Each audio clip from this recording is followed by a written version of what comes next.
Silverwolf TV. I'm back here with Nitty at the square table. We got a couple of guests with us. Before we get the introduction, remember, hit that like button, subscribe to the channel.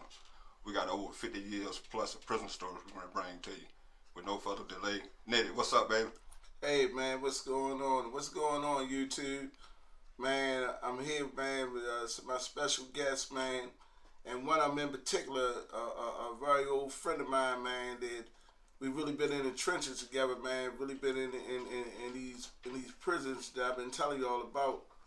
And so, without further ado, we were just laughing about something a little while ago with my man Troy here, and something that we used to call the big yellow chair, right?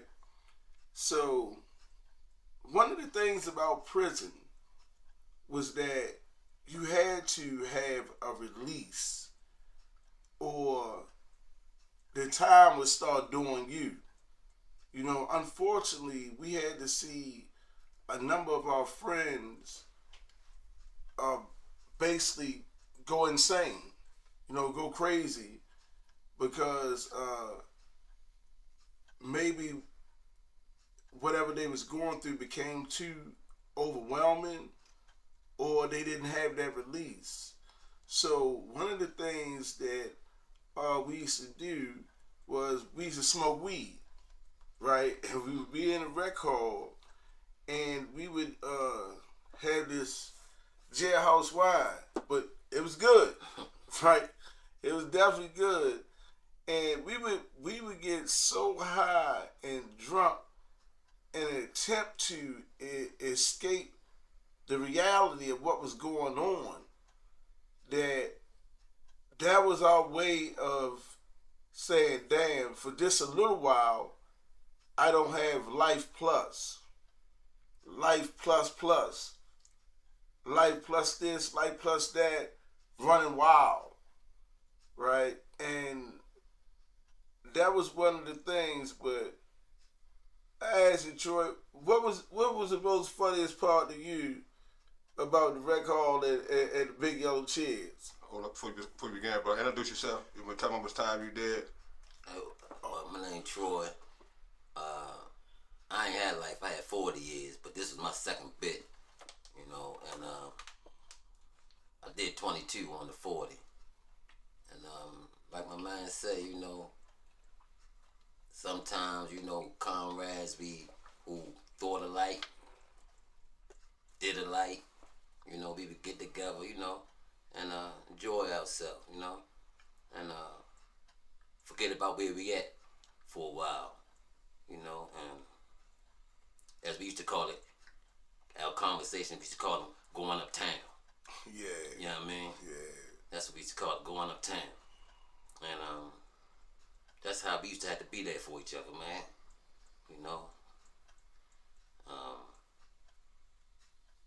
And that's how we did it. We would do what we do. I played sports. That was my thing. They knew who to call when it came to the sports. You know what I mean? Definitely do our gamble. Shot dice, talked about our loved ones, We shared a lot with each other, man, and that's how we became through the years, like that. And, I got a lot from it, because sometimes a person might come to prison and they go home and he still ain't ready. You know what I mean? And that was my case. And I came back 4 years later, So, and then that's when the shit, you get to missing life, loved ones, passing by, friends passing by, and you start realizing, man, like, I gotta change something, I gotta change the way of thinking, gotta change a lot of things. And lately, man, a lot of us been getting our chance, man. We been getting our chance. And what's up? Excuse me. Speaking on, I didn't mean, excuse me for interrupting you, but speaking on a lot of us getting our chances, compared to back then, And compared to, let's say, the last 5 to 10 years, as far as guys going home, well, not just guys, people in general, going home, was it better back then? Or is it better now for guys? No, it's that is now they be slipping through the cracks. Right. You know, we find the loopholes, and you know, guys realizing they value their time a little more, and they doing the things they got to do Right. to get back on the other side. Right. You know what I mean? And so, yeah, I think a lot of guys being more diligent towards their cases and, you know, doing what they got to do to get there. Right. You know, because once upon a time back then, you know, everybody was just ripping and running. Right. You know? That's what I was telling guys. Like, I was one of the ones who worked on my case. Right. I was really about my case because I wanted to get on the side because I didn't want it to seem like this was gonna be my last story. You know, I was always taught, and I was always taught, I believe, by real gangsters, and they say, man, that if you, how they say, if you die by the sword, you live by the sword. If you live by the sword, you die by the sword. And they always say, man, they say gangsters don't die in cages. Right? They say gangsters like tigers, they don't die in cages. And I just really couldn't see my story ending like that. Right? Because I never did none of this shit that was, how they say, opposite of man. Right? What street dudes really understand as being a man, right, in the streets. I never did anything opposite of that, you know, and so I was like, this couldn't be my fate, right? And I remember when they told me, they said, man, you know Troy home. Man, I was so happy in that cell, man, because I was like, oh, I said, man, my man home. So, and I was telling Big E, I said, you know, Troy was about the second one came to see me when I first came home, right? I said, yeah, he came all the way out there, Joy. He like, man, let me go see my man. I said, man, we sat there and chill. And, just give me 1 second. 1 second.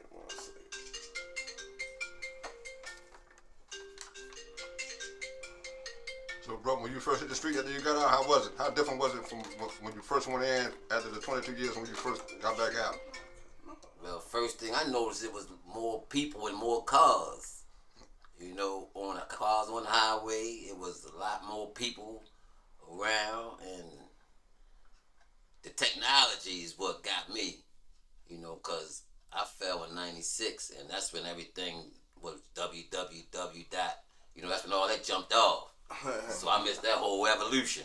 Right. You know, and then to come home and, you know, my family and friends would tell you, I always be trying to get help, you know, especially with the phones and the laptops, and trying to, you know, do the things that I got to do, especially the emails, you know. Yeah. You know, but it's just learning, it's like starting all over again for real.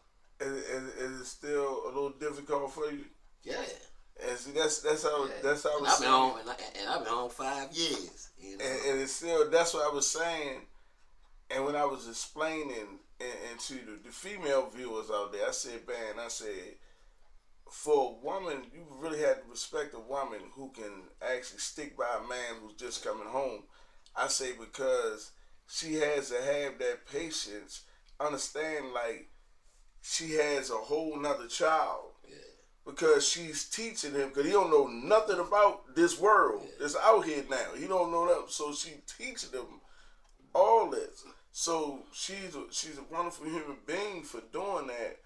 But it's like, it's somebody who's really strong.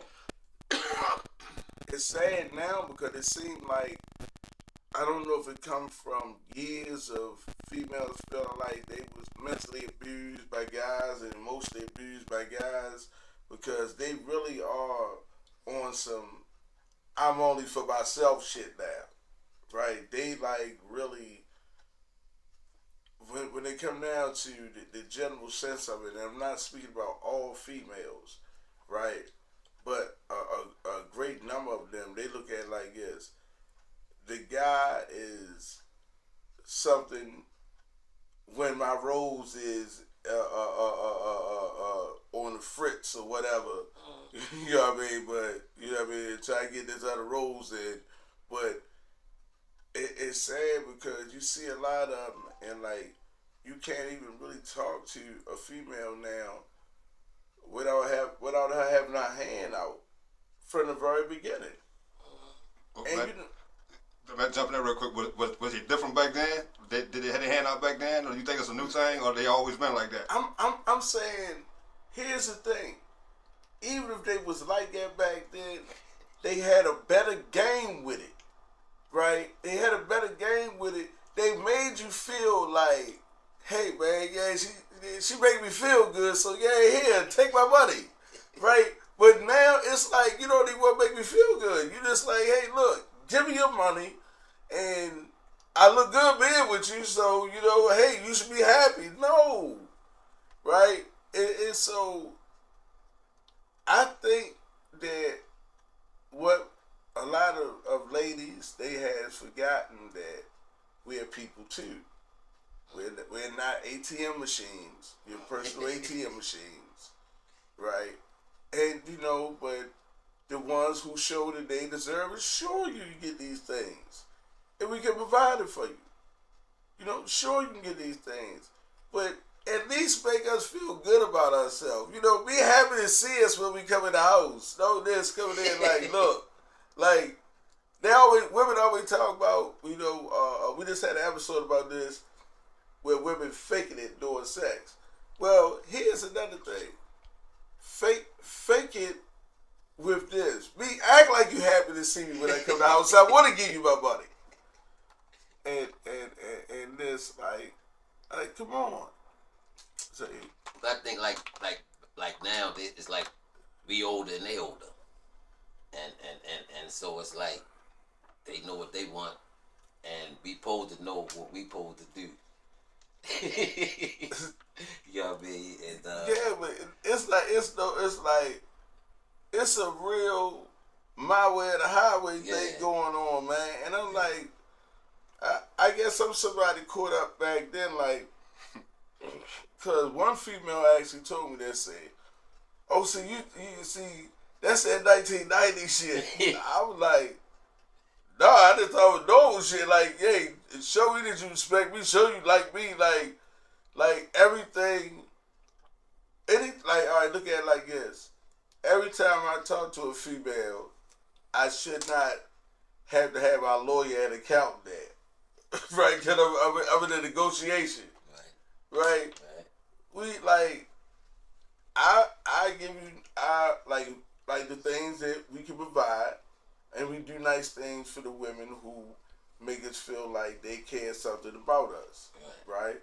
And we turn it, and in return they say, hey man, he would treat me pretty good. You know, hey, here, have some sex, right? And that's how it go. Like, this how the ladies say here, okay, have some sex as a reward for the good things you've been doing. That's how it works. But they just like, you like me? Well, look, I'm gonna need this Gucci bag. So how was it when you were in prison though? Do you have a lady while you was in prison? Did anybody take care of you while you was in lockdown? You can start on that one first, Troy. I had a little bit of both. You know what I mean? I had family and friends. I was fortunate. I ain't gonna lie. You know, I was fortunate. I had family and friends. You know, smiling on me, and gave me the opportunity to be able to create opportunities for other people. That's indeed. You know, so everybody could eat. That's indeed. You know, and I looked at that as I was glad I was able to do it. You know, and like I say, when you find dudes with just from the same cloth, you know what I mean, just make things happen, man. You know, yeah. See, I was one of the dudes that he provided an opportunity for. And yes, indeed, we ate. Right? Absolutely, we ate. And so, it's things like that where I be even telling dudes, I'm like, the friendships that are forged in prison are, to me, they're much different from the ones that's forged out here on the streets. Because everybody ain't got nothing. right, everybody ain't got nothing. And see, like, when you're, like, that's what I told him. I said, man, when you find a friend in prison, that's probably going to be your friend for the rest of your life. I say because y'all actually been through something together. And see, and a lot of people, and this, somebody told people, I said, man, a lot of people misbelieve that friendship is because they had fun together. Right? We went out and hung out at the strip club. Yeah, boy, this and that, blah, blah, blah. Had the fattest strippers in there. We both, boy, we looking at each other, boy, looking at that bitch there. But we just had fun together. But friendships are actually forged in there because You're touching every aspect of friendship. right, when you touch every aspect of it, and you really grasp the true meaning of that and real understanding of that in there. And that's what I be trying to explain to you, like, when a guy comes up there and talks to you about his appeal that he has coming up, and man, you like, man, well, I did this and the third, and I put that in, man, and the lawyer, man, he did this and that, blah, blah, blah, and boy, we should be able to get him like this. And you can see that hope in that guy's face while he talking to you. You like, man, I you know, to the point that if that's your friend, you are happy too, or you just as worried. You might be in a cell all the way down the end of the tail, but because you know your friend went in kind of worried because he said, man, it's been like 30 days, man, and they ain't answered back, man. I wonder what's going on. And you start to get worried. You like, man, dang, man, I hope you'll get it, man, this and that. Because it's always that fear of what could happen if he's denied. You know, can mentally and emotionally, can he handle that? But because it's like you got some, and people deal with shit in many different ways. Like you were saying, he might decide to commit suicide, or you got those say, you know what? He said, man, fuck this shit. That nigga got on my nerves the other day at the kitchen, and come out and kill yo. And this is not what we heard. This is shit that we done seen happen in there, and that's how it goes, right? Or one of the ultimates where a dude come out and start hitting the police. You already know he done. He know it's never no going home ever again, right?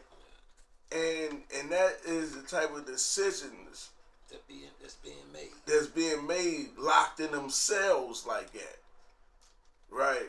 And that's how easy it is. So going back to the topic, when we used to sit back and just smoke, and we would talk about the good times, and it was amazing who, like, or how rather, we was able to find some form of happiness, some form of laughter amongst the chaos in the motherfucker, man. And we would really be tripping, man. And it is funny because somebody might have did something funny that night, and somebody else had shot out the cell. But what he did to remind everybody, you ain't the whole tear laughing. Yeah, so like, that's how that shit really was in there. It's a whole nother world. Right. It's a whole nother world going on. One question for y'all, 'cause you know we got a lot of young people who glorify going to prison. They think going to prison for a couple of years back and forth is cool. I don't know. You got any stories that you can say to them that make them think twice about going to prison? Well, I mean, you know, saying, all sickness ain't death. So, don't look forward to it. But if you just so happen to go, try to better yourself while you're there. So when you get out, you can have a plan. You got a plan.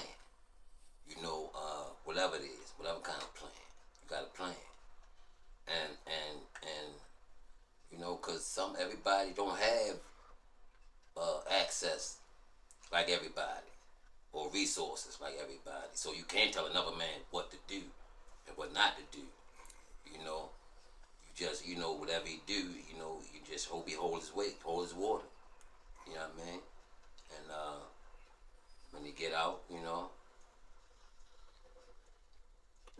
step his game up.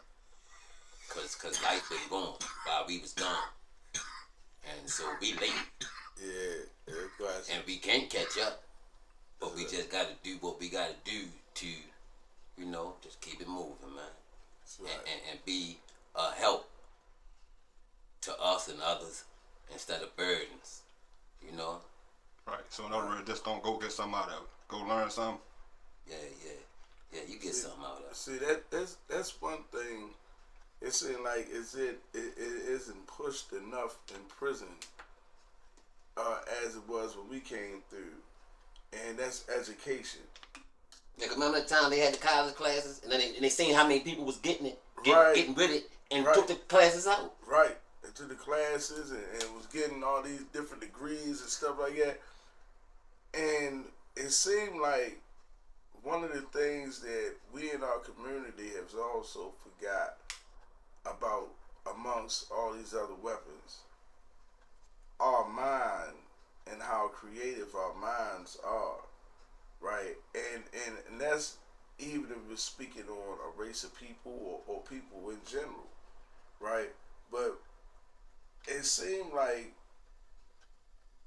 we can get all these things done, and we don't come together.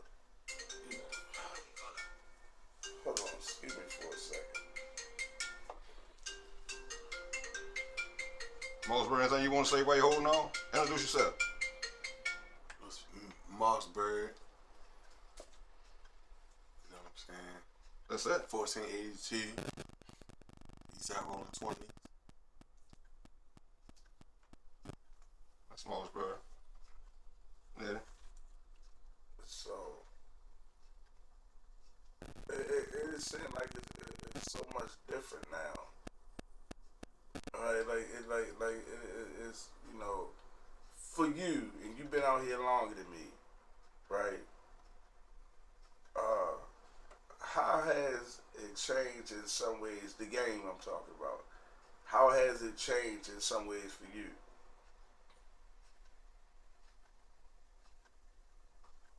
I mean, we know you aren't involved now. I'm just saying from being on the outside. I'm just thinking I'm just, one thing guaranteed is change. And I'll be seeing the change, far as how people being raised. That's one thing that really be sticking out to me, how these kids being raised. And it's just like, man, we just gotta, how they say, each one teach one, cause we gotta help each other, man. But I'm speaking on the aspect of like the game. One thing that we was taught, I believe, when we was coming up is this: you put back in the community what you take out. Yeah. Right, even in the game, and that seemed like it's something that has been lost. Right, that's why when this guy, Tank Davis, he sat down there and bought that whole block. I was like, man, I was so inspired, and I was so proud of him, man, for doing that.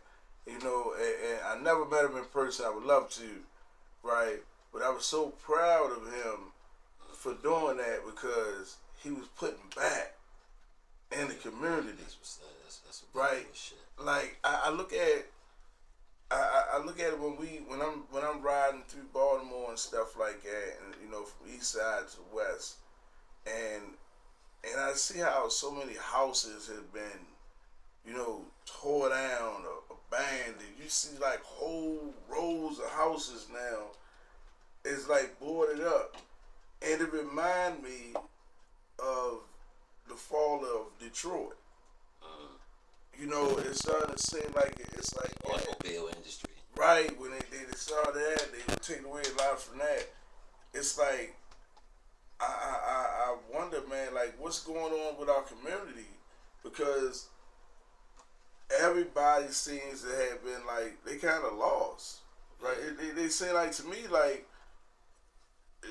it's everybody for themselves. You know, we got houses like buy them up like drug boys. There's drugs out there being sold, so you're making some money.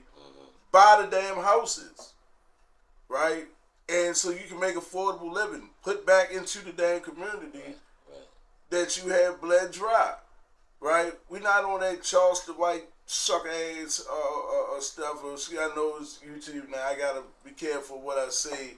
And he's saying, "Hey, man, he extorting people." I looked at him today, talking about he extorted the drug dealers by saying, "Look, if you don't give me such and such, I would tell on you." Right? I was like, yo, wild boy. Right? We ain't on none of that. Right? We give you gangster on it right there in the square. So it's like, man, it is. I was so, like I said, back to take I was so proud of him when he did that, and I'm hoping some more of the dudes, man, do it anonymously, man. However you had to do it, man, but make sure it get done. You know, build back up our city. You know, build back up our city, man. You know what I mean? Our city is great. You know, they done made movies about our city. You know, what about the dirt bikes and the 12 o'clock boys, and you know, they made movies about our city. All right, they done with the boy Michael Orr, The Blind Side. You know what I mean? They done made movies about people in our city. You know, so we have to take pride in that and build that back up. Furthermore, man, if you was a friend of somebody, and I'm talking about the people who understood friendship, male, female, I don't care what you are, right? And you was friends with somebody, and then they took a fall, and I'm not saying you can be no fool for them, but they took a fall, then as a friend, man, help them get back up. Or at least try to. Not saying you see you being a fool, letting them, I'm gonna help you wanna give my money. No, I'm not saying that.